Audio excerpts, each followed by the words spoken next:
नमस्कार मित्रांनो, संजय गांधी निराधार योजना तसेच श्रावणबाळ योजना अंतर्गत जी पगार आहे ती 2 महिन्यापासून रखडलेली होती, आलेली नव्हती. ती पगार आता 2 महिन्याचे 3,000 रुपये हे जे संजय गांधी निराधार योजना तसेच श्रावणबाळ योजनाचे जे लाभार्थी आहेत त्यांच्या खात्यामध्ये जमा करण्यात आलेले आहे. या अगोदर 2 दिवसा अगोदर 1,500 रुपयाचा SMS त्यांना आलेला आहे. त्यानंतर परत 2 दिवसानंतर परत 1,500 रुपये असे 3,000 रुपये त्यांच्या खात्यामध्ये जमा करण्यात आलेले आहे. जे संजय गांधी निराधार योजनाचे श्रावणबाळ योजनाचे जे लाभार्थी आहेत त्यांना 2 महिन्यापासून पगार आलेली नव्हती.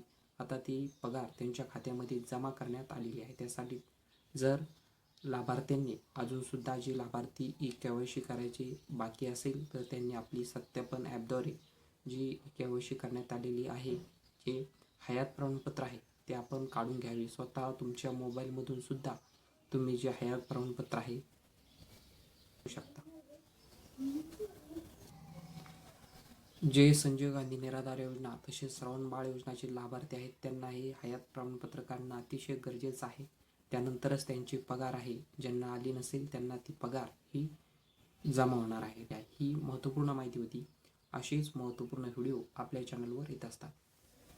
धन्यवाद.